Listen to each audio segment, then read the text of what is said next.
Pai e seus irmãos, graças a Deus, né? Quarto dia, temos passado aqui alguns momentos abençoados na presença de Deus, aprendendo um pouquinho mais da palavra. E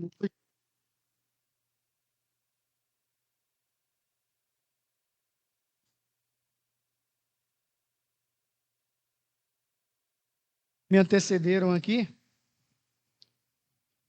é um dos sermões mais extensos de Jesus, e obviamente a gente não vai conseguir falar tudo, mas eu creio que Deus tem separado para nós esses dias coisas que nós precisamos, coisas úteis no tempo em que estamos vivendo como igreja.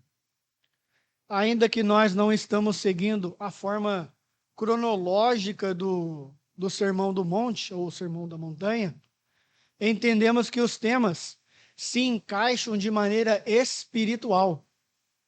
Amém? Então a gente deve ficar atento a essa cadência, a essa sequência em que as aulas têm sido tomadas, o rumo que as aulas têm sido orientadas pelo Espírito Santo. Por exemplo, no primeiro dia nós tivemos aqui: nem todos entrarão no reino dos céus, nem todos que me dizem Senhor, Senhor, entrarão no reino dos céus. E na ocasião quem nos falou foi o presbítero Mateus. E é interessante quando a gente nota e observa os textos que foram expostos a nós, no capítulo 7, verso 21, 22 e 23, nos traz à memória que o modo de aplicação das palavras de Jesus ali não são diferentes para os judeus e nem para aquele povo que estava ali.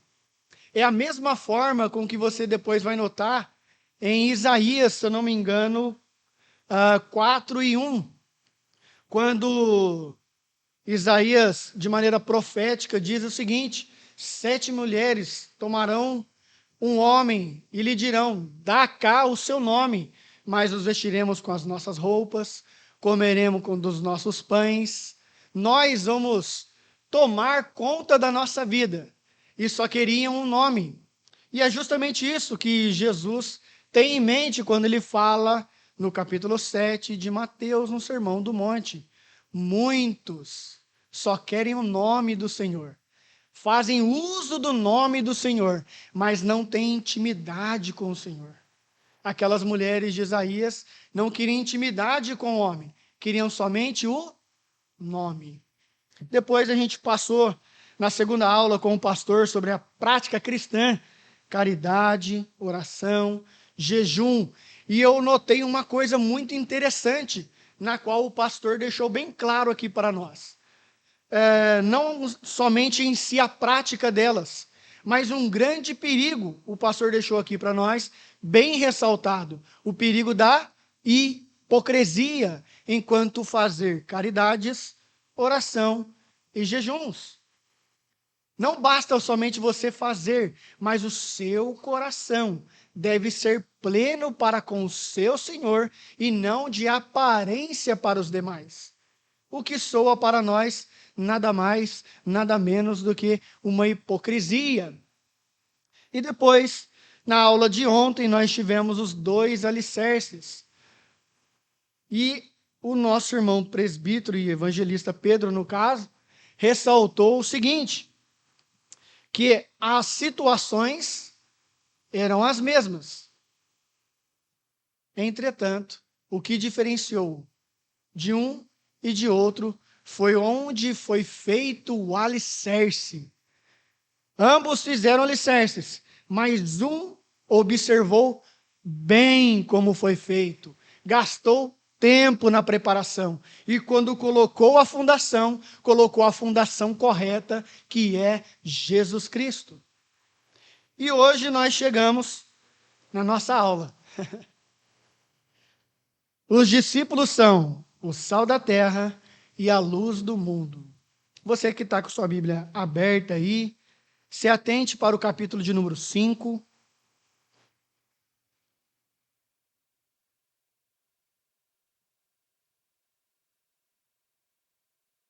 capítulo de número 5, versos de número 13 a 16. Nós vamos ler o verso, e antes de adentrarmos nos versos propriamente dito, vamos ressaltar ainda algumas coisas, vamos fazer algumas observações ainda dentro do capítulo, antes de adentrarmos nestes versos. Amém? Passo a ler. Vós sois o sal da terra.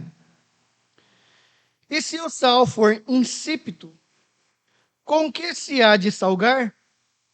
Para nada mais presta, senão para ser lançado fora e ser pisado pelos homens. Vós sois a luz do mundo. Não se pode esconder uma cidade edificada sobre um monte, nem se assenta a candeia e se coloca debaixo do alqueire, mas no velador, e dá luz a todos que estão na casa. Assim resplandeça a vossa luz diante dos homens, para que vejam as vossas boas obras e glorifiquem o vosso Pai que está nos céus. Jesus, quando inicia o seu sermão, se você voltar aí um pouquinho no capítulo 5, estava assentado naquele grande monte, os discípulos, não somente os discípulos, mas também uma multidão de pessoas, uma multidão de gentes, e também em meio a eles estavam fariseus e escribas. Note o seguinte, que quando Jesus se assenta, se você observar os primeiros versos, para falar àquela multidão, você vai notar uma propriedade. Os que estavam mais próximos a Jesus era quem? Me ajuda aí. Eram os discípulos. Então, quando ele inicia as suas palavras, é como se ele estivesse mais ou menos assim, para os irmãos entenderem. Ele olhou, viu uma grande multidão, mas quando ele inicia as suas palavras, ele olha para os seus discípulos. E aqui vale a gente notar uma coisa. Ele falou sim para a multidão, mas tinha em mente, primariamente, os seus discípulos. Você nota isso quando ele começa o sermão dizendo assim, ó, bem-aventurados sois vós. Você acha mesmo que ele está falando para aquela grande multidão, para os fariseus e para os escribas, ou para os seus discípulos?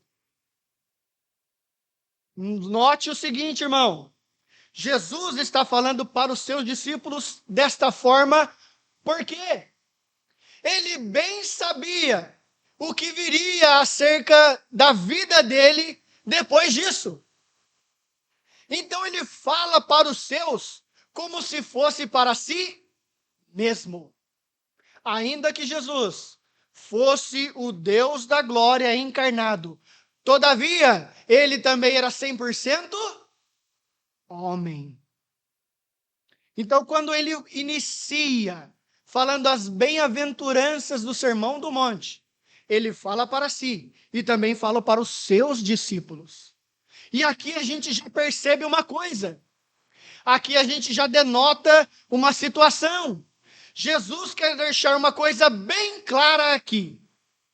Ele está fazendo distinção, meus irmãos, entre aqueles que eram discípulos e dos que eram apenas religiosos. Ele quer deixar bem claro que há duas classes de pessoas aqui: os religiosos e aqueles que eram nascidos de novo. Aqueles que eram discípulos. Então, todas as vezes, e aqui eu chamo sua atenção, meu amado irmão, para o tempo de igreja e de mundo que nós vivemos, em nome de Jesus Cristo, toda vez que você se sentir cansado, fadigado, triste, abatido, cansado, ou até mesmo se sentindo perseguido, olhe para este sermão abençoado. E olhe quando ele diz assim: bem-aventurados sois vós. Aleluia. E aqui eu entro numa outra situação. Volte para o texto que você leu. Olha como Jesus inicia o verso. Vós sois. Está escrito aí. Olha de novo. Vós sois. Ele está dizendo para os seus discípulos. Por que ele está dizendo para os seus e não para escribas e fariseus, doutores, ensinadores e nem para os demais? Por que, irmão André? Porque só pode cumprir os versos que lemos aqui aquele que de fato nasceu de novo. Oh, glória! Vós sois. Ele está dizendo o seguinte: assim como eu sou, vós, meus discípulos, vocês também são. Ele não está dizendo o seguinte: vocês serão a partir do meu ensino. Daqui em diante, vocês se tornarão. Vós sois, ser, são, você é. Oh, glória! Então perceba que Jesus está falando de uma maneira particular, está falando de uma maneira ímpar. Ele está falando para alguém que já provou dele, para alguém que já é parte dele, para alguém que já é um com ele. É necessário iniciarmos dessa forma, visto que nós já tivemos 3 aulas que me antecederam, são de capítulos mais adiante, nos quais já foi enfatizado aqui, e principalmente pelo irmão Mateus, quando ele taxou bem claro aqui a distinção, irmão. Há uma distinção. Ainda que alguns considerem, alguns teólogos até digam que fariseus, eles eram bons professores, bons ensinadores. Desculpa quem pensa assim, mas eu discordo. Porque isto foi se perdendo ao longo do caminho, ao longo dos ensinamentos dos escribas e fariseus. Porque a letra, numa outra parte, diz o seguinte: a letra mata, mas o que viva? O que torna alguém vivo? O Espírito vivifica. Oh, glória! Perceba só, Jesus é bebê, vai ser apresentado no templo. Uma multidão está no templo. Fariseus estão no templo. Oh, glória! Mas só 2 velhos reconhecem o Senhor da glória, pastor. Por que só 2 velhos reconheceram, irmão Mateus? Por quê, meus irmãos? Porque eles mantinham o coração cheio do Espírito Santo.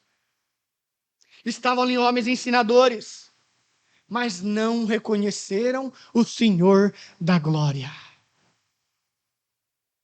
E é para essa classe, é para esse tipo de pessoa salva, regenerada, transformada, que Jesus observa e afirma desta forma: vós sois. Minha pergunta esta noite, mediante a palavra que estamos ouvindo, é: você é? Ou você vai se tornar? Se cremos na palavra que ouvimos, então nós somos. Ô glória! Ô glória! Precisamos entender isso, meus irmãos. Nós já somos. A pior coisa que há para alguém é viver, Gabriel, em dúvida. Em dúvida. Vou dar um exemplo bem simples.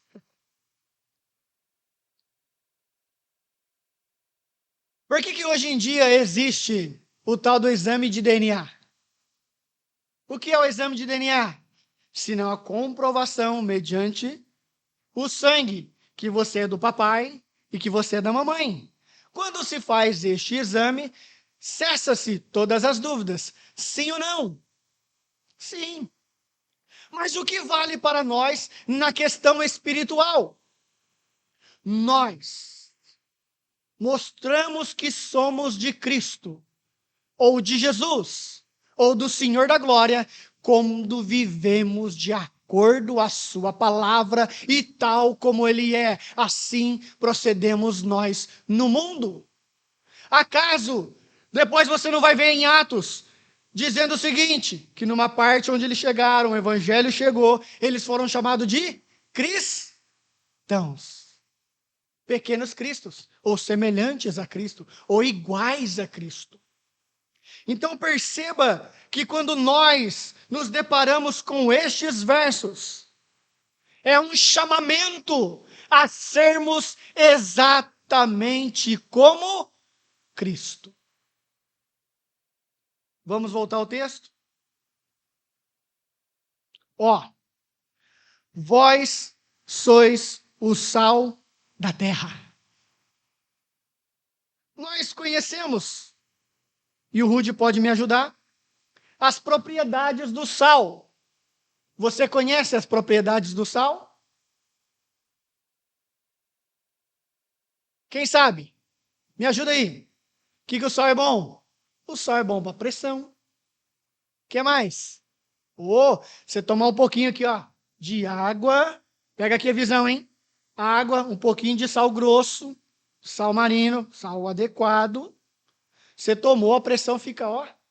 Né, pastor? O senhor que é farmacêutico? Por exemplo, você que tem aí pressão alta, eu já não te aconselho a tomar água com gás.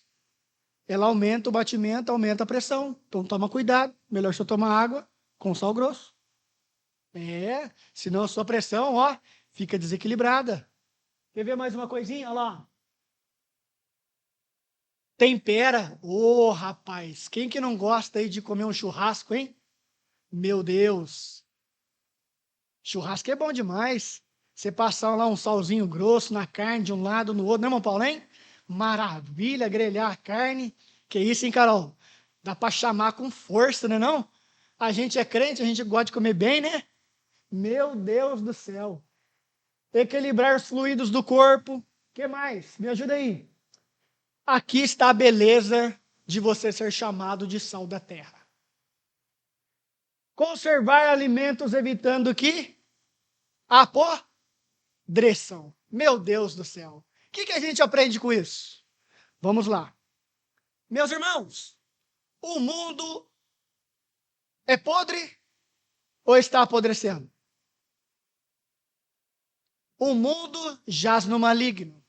O que domina o mundo é Satanás, e o que impera no mundo são os desejos carnais, é a carnalidade, ou propriamente dito, o pecado.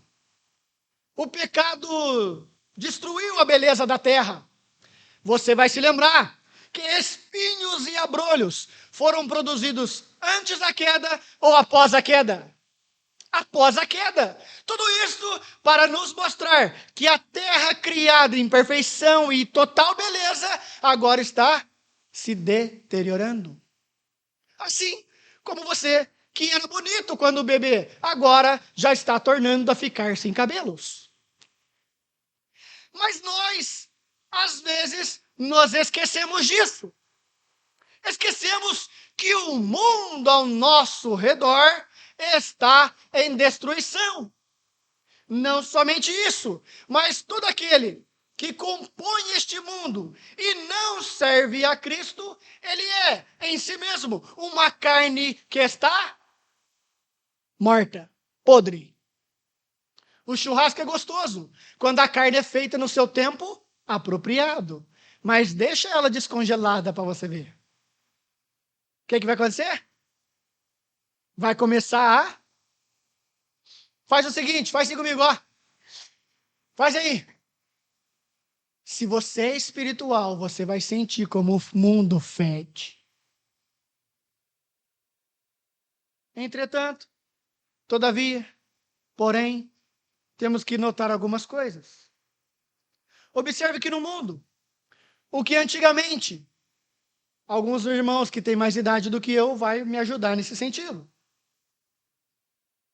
Algumas coisas no mundo que anteriormente você olhava assim, nossa. Outro via, meu Deus, nossa, que escândalo. Hoje está sendo normatizado. Está sendo tido como comum, como natural. Sendo que essas coisas, noutro tempo, eram escândalos. Hoje são comum. A minha pergunta, que nada mais é do que a palavra de Deus, é: Deus mudou? Ou foi o tempo presente dos homens que mudaram? Observe, meu irmão, o que antes, pela sociedade moral, era escândalo, hoje já não é mais.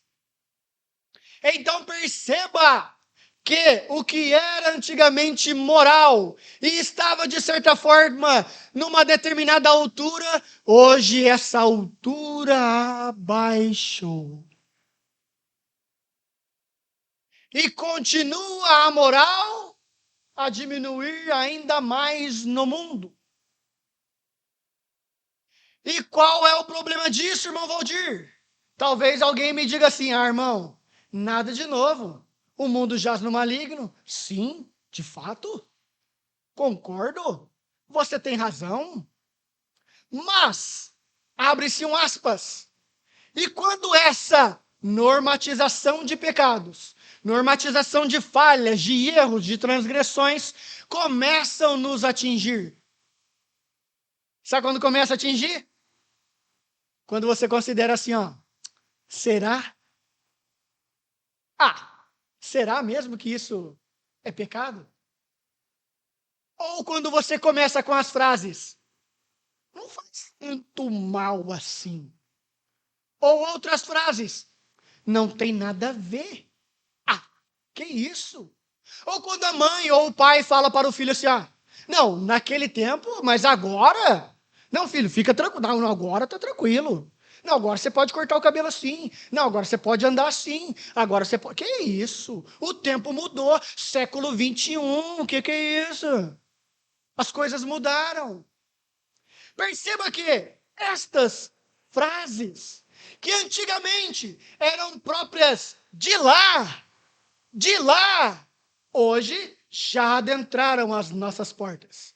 Hoje, essas frases se ouvem no pé dos nossos ouvidos, debaixo e do lado dos nossos bancos.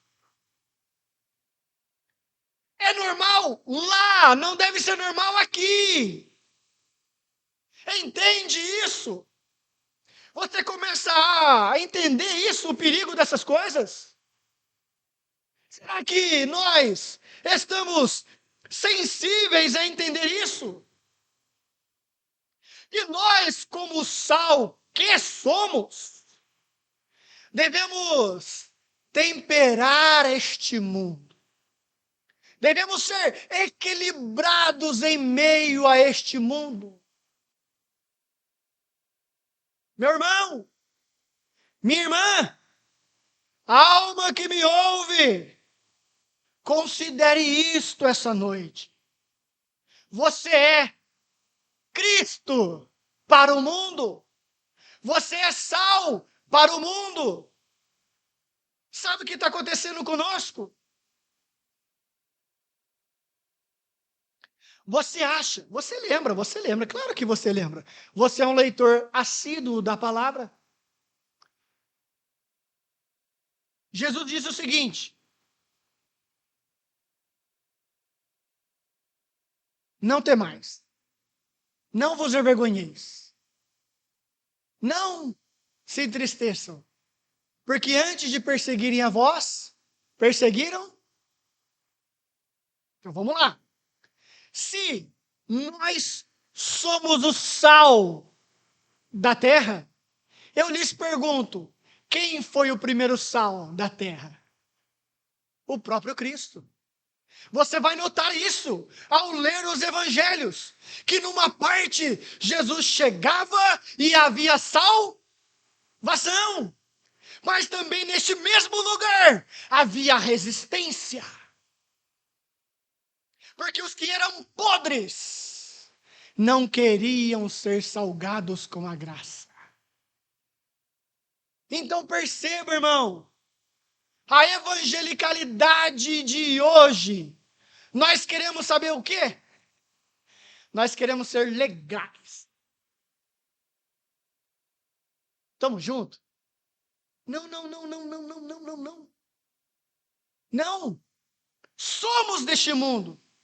Vivemos neste mundo. Trabalhamos neste mundo. Estudamos neste mundo.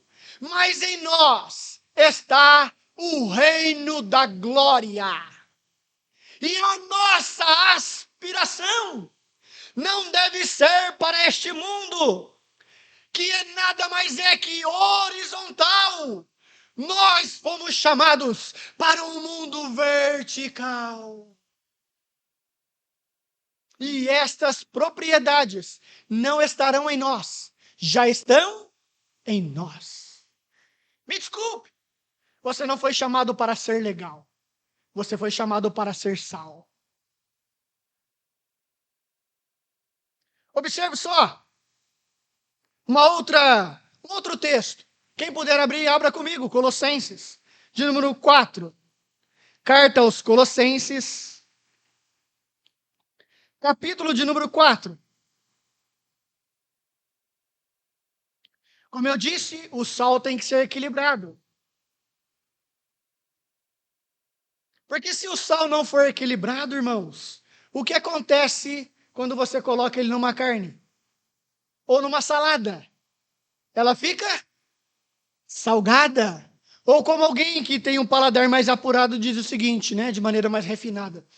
Isso aqui está demasiadamente temperado. Qual é o perigo disso? Você já deve ter presenciado isso. Eu já cometi esses erros. Quando novo convertido, quando Jesus me salvou, eu logo queria ganhar todo mundo para Jesus. Qualquer pessoa que entrava na minha frente, eu já é esse aqui mesmo que vai receber a palavra. Depois, com o passar do tempo, eu notei o seguinte, que a minha palavra era boa, mas eu não era um culinário de primeira.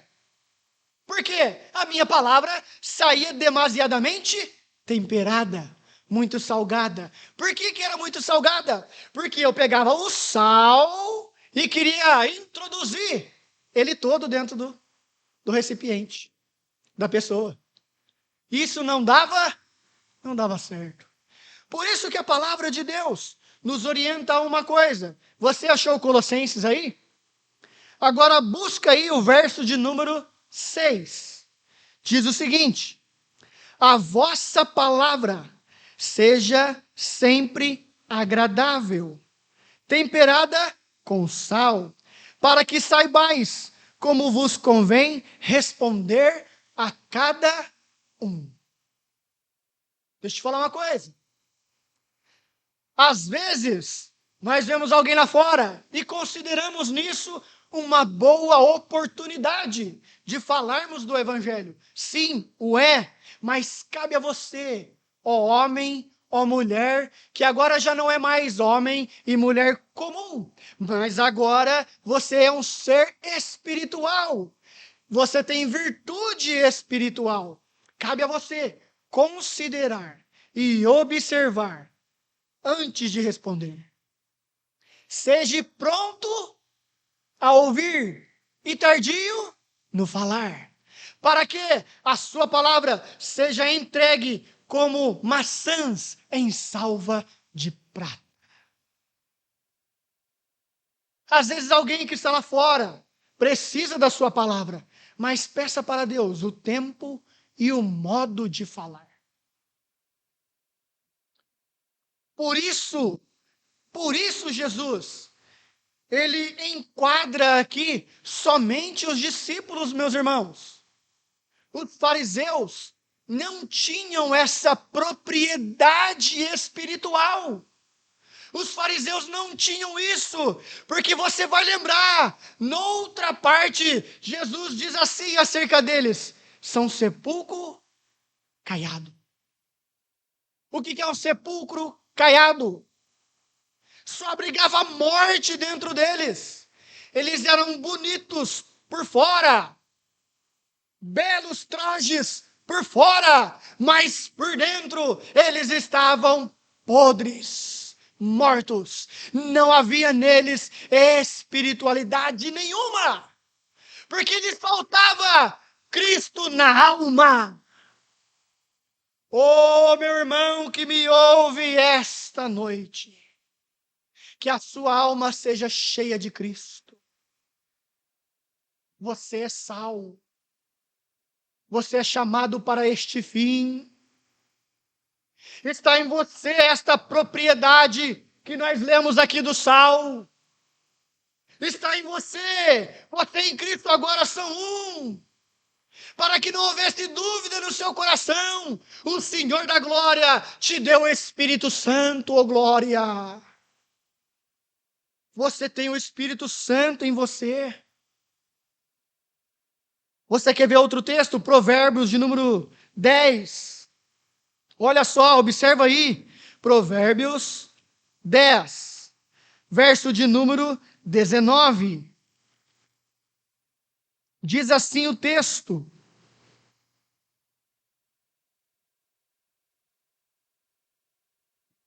Provérbios 10, 19, diz assim: na multidão de palavras não faltará transgressões, mas o que é moderado nos seus lábios, neste há prudência. É sábio. Nós temos a palavra de Deus agora em nós. Noutra parte, ela é chamada de semente. E você agora tem que buscar essa graça e essa virtude de Deus, a saber semear. Saber aplicar a semente na terra, para que esta semente, que não é sua, mas de Deus em você, mediante Cristo Jesus, produza na alma daquele que ouve.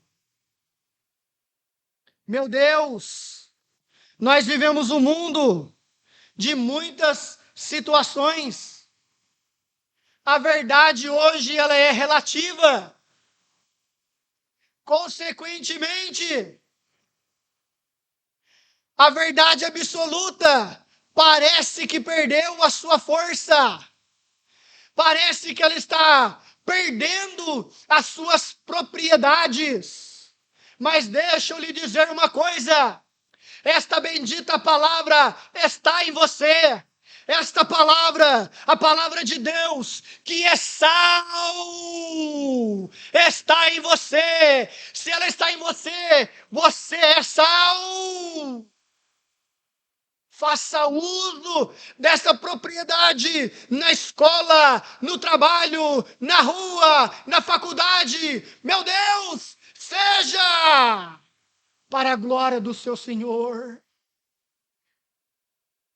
Creia que você é, sinta que você é. Desfrute de Deus como na presença de Deus. Nós precisamos retomar isso. Nós, como igreja, nós, como os representantes, precisamos tomar de volta isso que é nosso. E você só vai tomar esta propriedade na medida que você faz. Faz o quê? Você se tempera com o tempero. Oh, glória! Há muitos temperos aí neste mundo, meus irmãos. É, e há muitos temperos. E até mesmo o sal que você compra com outras propriedades, com outras coisas incutidas nele, que não o faz se tornar legítimo. Se o sal do tempo presente está sofrendo estas alterações, imagine só uma coisa, se não é acaso que estão fazendo a mesma coisa por aí com a palavra de Deus. Mas, ó alma, você tanta palavra de Deus, você já recebeu o verbo que se fez carne e agora habitou em você. Ele habita em você. Externize esse sal que está em você, que se chama Cristo Jesus. Este mundo ainda não foi destruído por causa de você. É por causa de você. Note só o seguinte: no dia que o sal que se chama Noé foi colocado dentro da arca, o mundo daquele dia foi destruído. Você é o Noé deste mundo presente. E é nisso. Você é, meu irmão, o sal desta terra.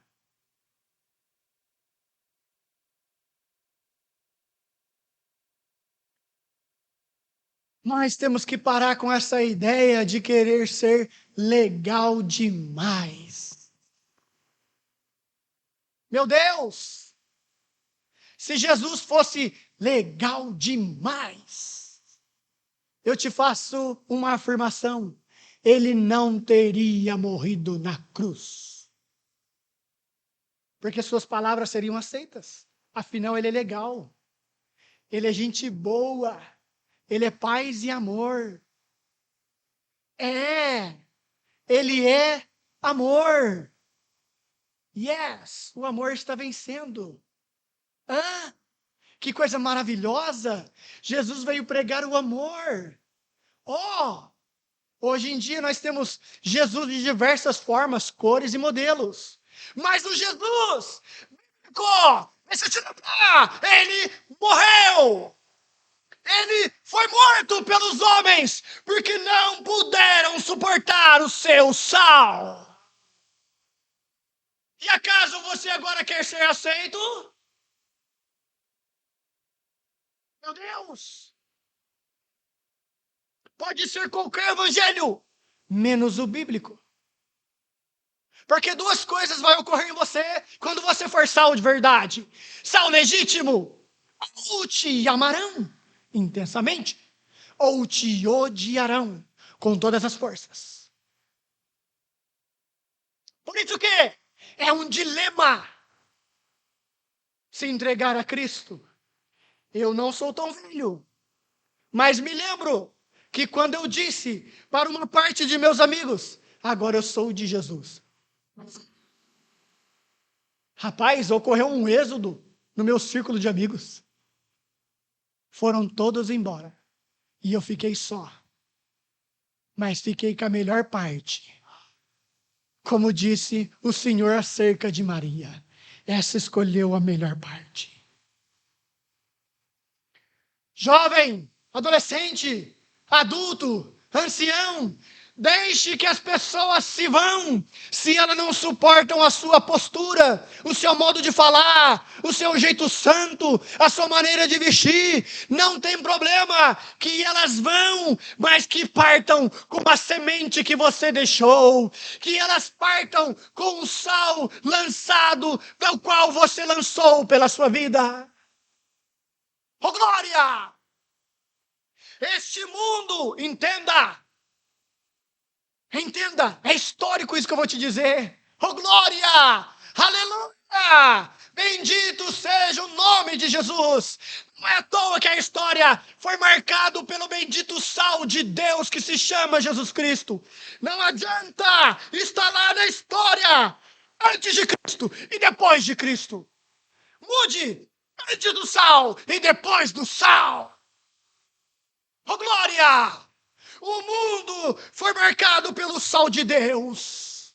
E isso nos remete a uma pergunta: aonde você está? Você é sal?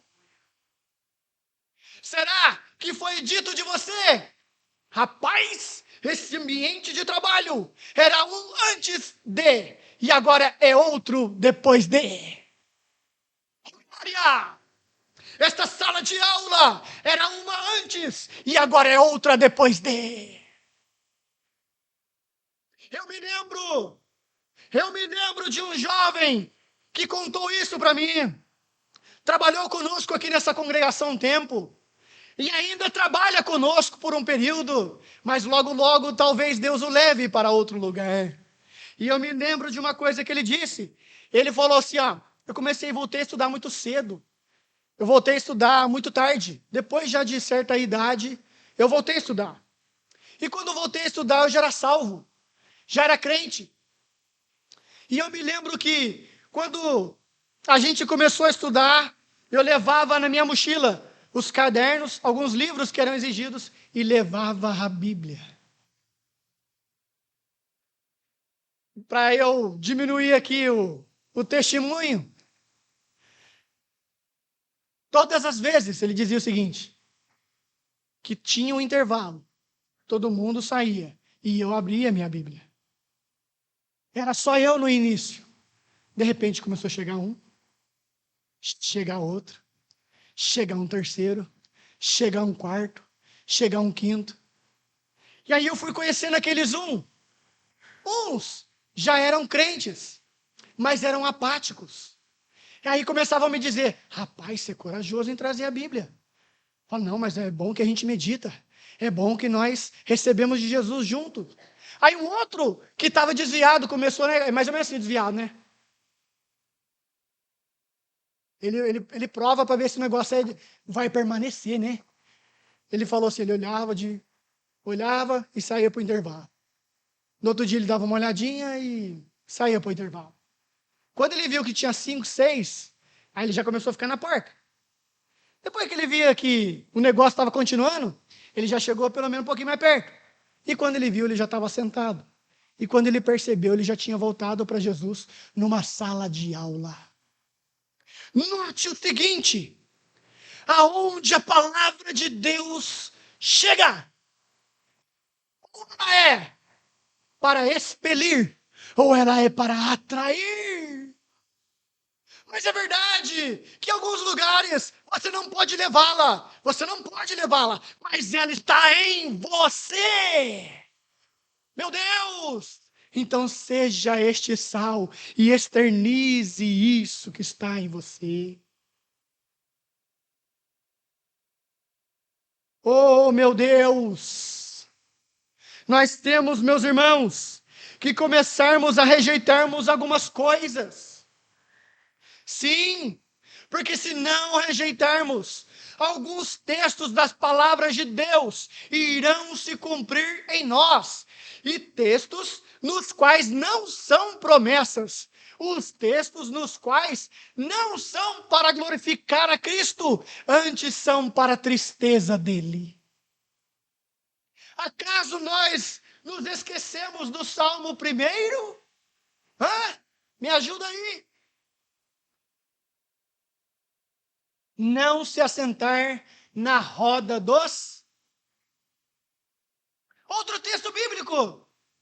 Me ajuda aí. As más conversações corrompem os bons costumes.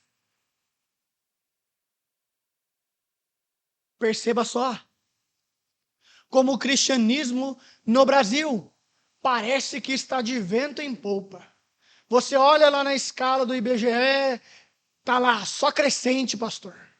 Porcentagem de evangélicos no Brasil, setinha azul para cima. Maravilha! Mas eu me pergunto, e a qualidade desta? E a qualidade deste? Meu Deus! Meu Deus, isso deveria mexer com o nosso coração. Isso deveria mexer com a sua alma. Como está a qualidade do evangelho no Brasil? Olha só, nós já perdemos as nossas faculdades federais. Como avançou o pecado lá dentro? Você sabe disso? Quantos jovens nossos, que antigamente os pais lutavam, oravam para que o filho alcançasse uma faculdade dessa. Aí o abençoado entrava lá, ou como entra agora, e daqui a pouco está totalmente diferente, perturbado, bagunçado, se fez como um comum desta terra. Mas você não foi chamado para ser comum desta terra. Porque sobre você está a graça, e a graça, ela é diferente deste mundo. Meu Deus, jovem, meu Deus, irmão, que você ative essa graça em você, que essa graça em você seja real. Não se deixe corromper por este mundo. Olha aqui, crente é festeiro, sim ou não? Crente gosta de fazer festa, não gosta?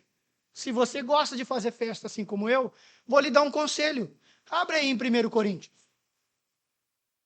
1 Coríntios, capítulo de número 5. Não sou eu que estou falando, hein? É a palavra de Deus. 1 Coríntios, capítulo de número 5.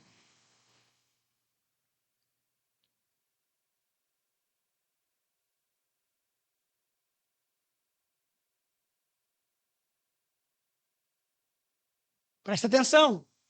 1 Coríntios, capítulo 5, verso de número 8. Deixa eu te fazer uma pergunta. No mundo aí fora, as pessoas fazem muitas festas. Não fazem? Nós acabamos de vir do final do ano e passamos por uma festa. A festa de passagem de ano, a festa do chamado Natal. Então, lá fora, é normal fazer festa. Mas nós também gostamos de fazer festa. Mas você sabia que mesmo ao fazer festa, há um tipo, há um modo, há um jeito, há uma maneira específica para o salvo fazer festa? Sabia disso? Você achou aí? 1 Coríntios, capítulo de número 5. Agora se atenta para o verso de número 8, que diz assim: pelo que façamos festa, não com o fermento velho, nem com o fermento da maldade e da malícia, mas com os asmos da sinceridade e da verdade. Ô luta! Vou abrir um aspas aqui. Vocês considerem com seus botões e afirmem se eu estou falando mentira ou verdade. Isso não acontece aqui no Jardim do Vale, não. Isso acontece em outros lugares. Mas há lugares em que você é convidado para festejar com determinados irmãos.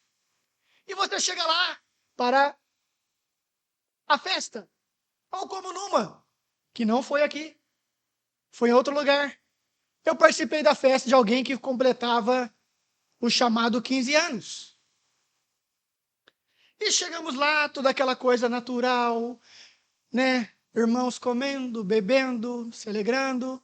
Aí aquele som levinho de baixo volume, coisa maravilhosa. Aí a irmã fulana que estava lá fazendo os 15 anos foi chamada à frente, aí veio o pastor, orou por ela, aquela coisa maravilhosa, o salão lotado, coisa linda, coisa de Deus. O pastor foi. Com ele, esposa. Com ele, alguns obreiros. E ficaram os demais. Quando ficaram os demais, me apareceu lá um fermento velho. Músicas que nós chamamos de flashback. Meu Deus. O que os irmãos acham que ocorreu? Como eu disse, vocês consideram com os botões mediante aquilo que estão ouvindo. E de fato isso ocorreu. Aí alguém, olhando para outro alguém, perguntou para este alguém: está certo isso, varão? Aí esse alguém respondeu o que está escrito. Errado não está, mas certo também não está. Aí o irmão olhou e falou: não entendi nada. Eu falei: irmão, está tudo errado. Não é assim que se festeja diante de um povo que se diz ser separado, remido para o Cordeiro. Para aqueles que almejam herdar as bodas do seu Senhor. Não pode, irmão. Como disse o texto, isso tem que ficar lá atrás. Você é bem-aventurado em Cristo agora. Tudo que passou, passou, e tudo se faz e se fez novo. Você é nova criatura. Você tem novos sentimentos em seu coração. Na sua boca agora há novo cântico. Vamos dizer, você está exagerando. Não estou. Escuta só o que eu vou falar para você. Escute. Preste atenção. Nós precisamos crescer em graça e em conhecimento. Vamos falar de música? Opa, vamos lá. Talvez você esteja pensando assim: que isso, irmão Valdir? De vez em quando escutar lá um flash dance. Não tem nada a ver. Um sertanejão. Um forrozão. Tem nada a ver, não. Meus irmãos, preste atenção no que eu vou te dizer. Teve um ser que em seu âmago desejou ser maior que o nosso Deus. Este mesmo estava na glória. Este mesmo via todos os dias os anjos dizendo: Santo, Santo, Santo, Santo é o Senhor dos exércitos. Na outra parte das Escrituras, você vai notar o seguinte: quando é dito sobre a visão celestial de Deus assentado em seu trono, os anjos louvando, e estava lá, sabe o que, pastor? O senhor canta, o senhor toca. Estava lá o pífaro e a harpa. Na outra parte das Escrituras, outro profeta vê o Senhor, vê a glória, e estava lá a harpa e o pífaro. O que tem a ver, irmão Valdir? Pega a visão. Vem comigo. Pega só. Anota para você nunca mais esquecer.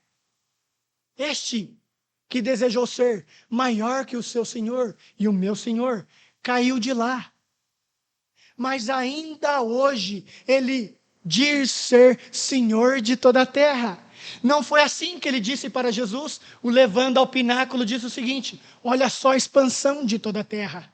Se prostrado me adorares, toda ela te darei. Olha que audácia, irmão. Ele está falando para Jesus, que nada mais é o Rei da Glória, Senhor de toda a terra. Ele é astuto ao ponto de dizer o seguinte: vê, essa terra é minha, mas se você me prostrado me adorar, te darei. Te darei. E que nós aprendemos? Que Satanás busca adoração. Aí eu lhe pergunto: você acha mesmo? Você acha mesmo, ô alma simples, que ele vai compor músicas lá fora ruim? Ruim para o seu ouvido? Ruim para o seu coraçãozinho? Com letras medíocres? Serão melodias agradáveis. Serão composições atrativas. Serão palavras ditas que o seu coração vai palpitar. E ao palpitar, e ao ouvir, e ao gesticular com a sua boca e cantar juntamente com a música que é cantada, você não glorifica o seu Senhor, você glorifica Satanás. Você nunca mais vai poder dizer: nunca me disseram que cantar música secular era pecado. Vamos avançar, Sal? A gente precisa avançar um pouquinho mais, né? Você pode me acompanhar um pouquinho mais? Olha só, abre aí, primeira carta de João. Porque talvez, pastor, alguém esteja pensando assim, o irmão Valdir é exagerado. O irmão Valdir está apertando muito os botões da camisa. O irmão Valdir está pesando a noite hoje para nós. Mas deixa eu te ler uma coisa aqui na primeira carta de João. Você achou aí? Primeira carta de João, se atente para o capítulo de número 2. Se atentou para o capítulo de número 2, agora observe o verso de número 15. Olha o que diz o verso de número 15. E depois o verso de número 16. Não ameis o mundo, nem o que no mundo há. Se alguém ama o mundo, o amor do Pai não está nele.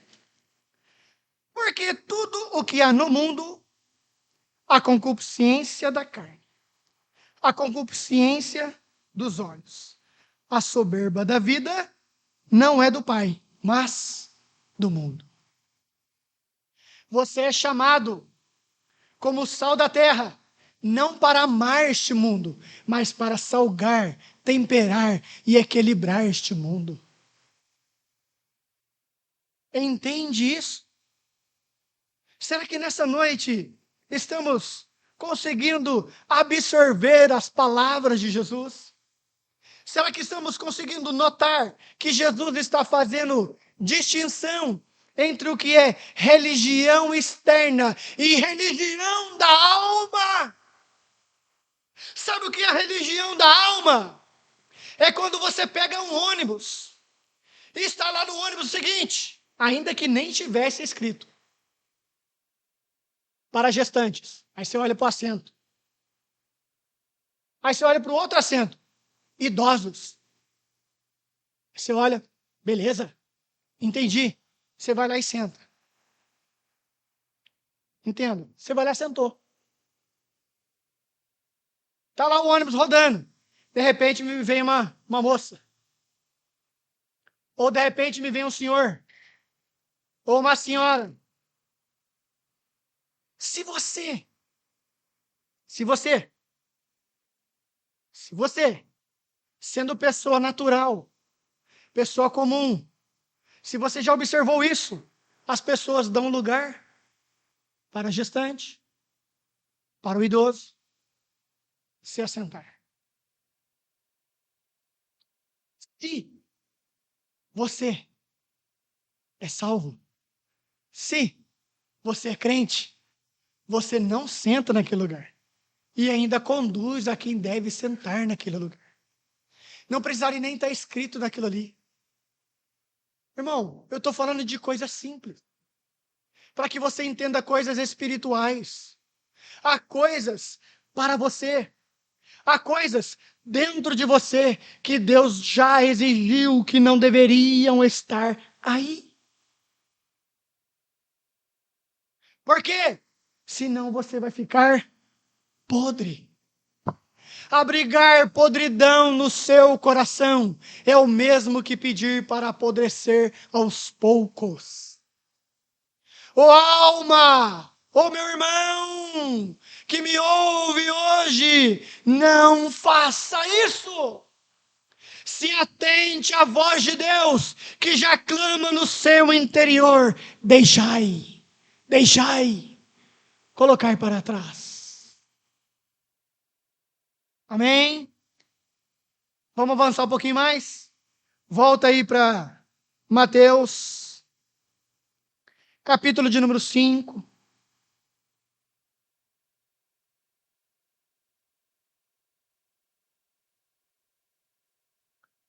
E vamos ler os versos seguintes. Nós lemos o 13, nos atentamos para ele, e a gente agora vai nos atentar para a parte final dele. E aqui está um grande alerta para nós. Se o sal for insípido, perder o seu sabor, perder o seu poder de temperar, perder as suas qualidades, se tornaram uma coisa agora comum como as demais, como há de salgar? Para nada mais presta, senão para ser lançado fora e ser pisado pelos homens. Se nós perdermos essas qualidades espirituais de Cristo em nós, perdermos essa aparência de Cristo em nós, meus irmãos, cuidado. A palavra de Deus vai soar acerca de nós, como Paulo disse: deixa ir, para que talvez, sendo amassado, sendo humilhado, sendo pisado, a carne se destrua e talvez a alma seja salva. Mas antes de ser deixado para o acaso destas coisas, melhor é abrigar o sal todos os dias em nós. Não é assim que a palavra de Deus diz? O fogo arderá continuamente sobre o altar e não se apagará. Cabe você, irmão, abrigar todos os dias este fogo no seu seio. E aqui está o fogo da graça, a palavra de Deus na sua alma. Vamos ler mais um pouquinho? Aí Jesus inicia novamente o verso 14 agora. Olha só o verso 14. Vós, preste atenção, vós sois a luz do mundo. Não se pode esconder uma cidade edificada sobre o monte, nem se pode acender a candeia e se colocar debaixo do candeeiro, mas no velador, e dá luz a todos que estão na casa. Vale nós lembrarmos uma coisa: quando Moisés subiu ao monte e lá ficou 40 dias e 40 noites, quando este mesmo Moisés desceu, pastor, desceu, meus irmãos, ele manifestava luz própria, ele manifestava um rostinho bonito, uma bela barba. Não o que foi dito deste Moisés, senão que exalava a glória de Deus. Novamente ele inicia o verso dizendo: você é a luz. Por que você é a luz? Porque eu, o Senhor da glória, a luz que nunca apaga, está em você agora. Eu e você somos um agora. E assim como eu sou luz, você é luz. Assim como a luz da lua, que não é propriamente dita dela, mas sim, ela exala, ela reflete a luz do sol. Agora é você neste mundo. Observe só a luz que nós vemos aqui. Se você apagá-la, estamos em trevas. Se você acendê-la, tudo se manifesta. Então nós, como luz, somos chamados a manifestar as trevas que estão nos nossos caminhos. Não é assim que o salmista disse: lâmpada para os meus pés é a sua palavra. Logo, entendemos o seguinte: se a palavra de Deus está em nós, nós somos lâmpadas no mundo de trevas. Oh glória! Não deixe esta qualidade ser ofuscada. E o que ofusca a luz da graça em nós? Já sabemos longamente, pela palavra de Deus, o que faz separação entre nós e Deus, senão o pecado, a falha, o erro, a transgressão. Isso é próprio de lá, irmão, não é próprio nosso. Nós no Senhor somos luz.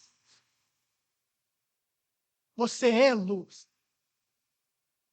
Note o seguinte: talvez alguém diga para mim, alguém diga para você, meu irmão, é difícil demais ser luz. É muito difícil. Como iremos fazer? Eu não sei o que fazer. Então deixa eu te dar um conselho esta noite. Você vai lembrar de 4 jovens que a palavra de Deus faz questão de enfatizar, que mesmo longe de sua terra natal, mesmo longe de suas congregações, mesmo longe, foram transportados para outra terra. Mesmo lá, Daniel, Ananias, Misael e Azarias foram luz naquele tempo.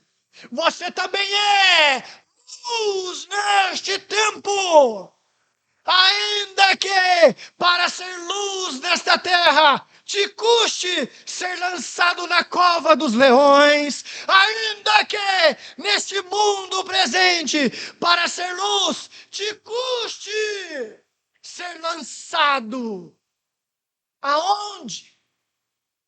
Num lugar de fogo ardente, na fornalha de fogo 7 vezes mais aquecida. É você e eu que somos chamados para termos como estes homens o foram. Oh, glória! Não deixe Satanás, o mundo comum que vivemos, corromper o seu coração e ofuscar essa graça, essa luz, esta virtude que está em você. Já está, foi posta aí, meu irmão. O que é exigido de nós, se não somente exalá-la, transparecê-la? Meu Deus, meu Senhor, que façamos isso. Eu sei que é difícil, eu sei que é duro, mas em medida que este mundo, ele se torna podre, ele se torna trevas, na mesma proporção, e diz a palavra de Deus, ainda mais, porque noutrora, onde abundou o pecado, superabundou a graça. Se no mundo a trevas avança o pecado, em você deve superabundar luz, graça, poder, virtude.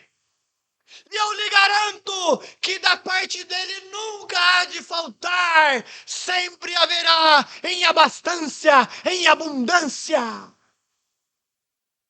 Porque o que nós consideramos riqueza neste mundo, glória neste mundo, de valor precioso neste mundo, lá na eternidade, você vai andar em ruas de ouro. Vai pisar sobre pedras preciosas. Tudo isso está descrito lá para te mostrar uma coisa, que tudo que as pessoas comuns deste mundo buscam, correm atrás, gastam a vida buscando, lá não será nada. Então, não se faça como os comuns dessa terra. Não busque as coisas comuns desta vida horizontal, mas almeje na alma a luz inacessível noutrora, mas agora, abundantemente, irmão Pedro, ela está aberta para nós. E à medida que de lá extraímos esta graça, à medida que de lá extraímos esta luz, nós manifestamos esta luz. À medida que nós extraímos o bom aroma da eternidade, que é o próprio Cristo, nós também exalamos. O pecado neste mundo só está avançando porque a qualidade da cristandade diminuiu. Mas a palavra de Deus nos chama, te chama esta noite para ser luz. Para que você reflita isso, manifeste o Cristo vivo. Não é à toa que Pedro vai dizer o seguinte, olha aí, primeira carta de Pedro, capítulo 2, verso de número 12.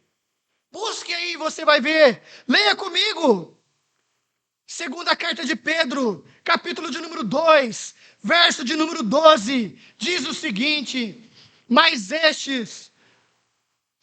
1 Pedro, capítulo 2, verso 12. Diz o seguinte... Tendo o vosso viver honesto entre os gentios, para que naquilo que falam mal de vós, como de malfeitores, glorifiquem a Deus no dia da visitação, pelas boas obras que vocês fazem. Haverá benefícios para o nosso trabalho. O nosso trabalho não é vão no Senhor. Ainda que eles digam, ah lá, está indo um crente quadrado. Mais uma vez, ele está indo na segunda, na quarta, na sexta e no domingo à igreja. Esse aí está perdendo a vida. Mal sabe ele que nós estamos granjeando vida e vida eterna. Oh glória! Meus irmãos, e nós precisamos nos manter assim, porque esta talvez seja a única forma de algumas pessoas chegarem a Cristo. Pois você vai se lembrar do profeta, que quando passava, a mulher disse o seguinte: ali vai um homem de Deus. Não somente pelo seu vestir, não somente pelo seu portar, não somente por isso, mas porque ele carregava consigo a glória de Deus. Ele carregava consigo o testemunho de um Deus vivo em Israel. Agora você é o Israel de Deus. Oh glória!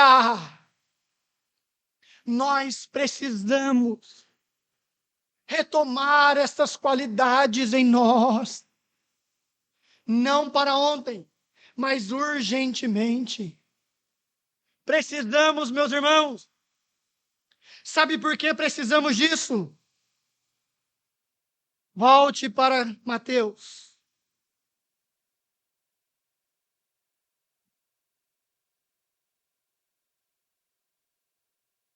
Nós precisamos viver nessa intensidade com o Senhor. E aqui eu encerro as minhas palavras. Nós precisamos viver desta forma, para que o mundo glorifique a Deus. Você entende o que a palavra está dizendo?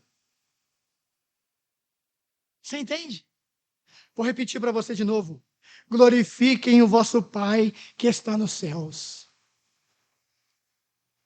Noutra parte, um dos discípulos falou assim, ó, mestre, mostra-nos o Pai. Essa visão e guarda na sua alma em nome de Jesus. Um dos discípulos olhou para Jesus e falou assim, mestre, mostra-nos o Pai. Aí Jesus disse o seguinte, estou há tanto tempo convosco e ainda me dizes, mostra-nos o Pai. Quem vê a mim, vê ao Pai.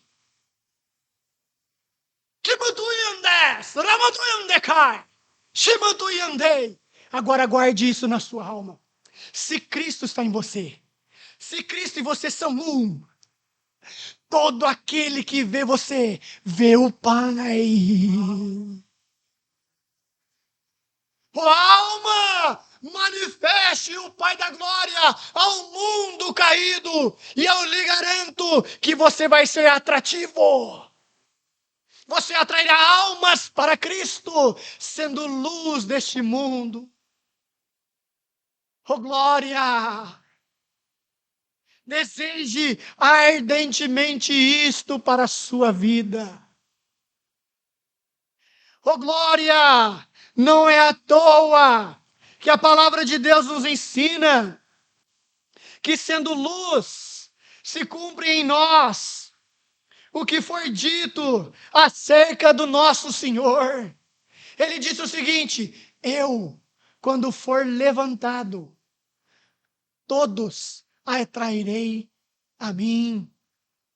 Quando nós, escute isso, andamos numa vida debruçada aos pés de Cristo, quando nós andamos de joelhos aos pés da cruz do Calvário, nossa vida se torna um espetáculo para este mundo, de maneira tal a glorificar o nome daquele que era, que é e sempre será.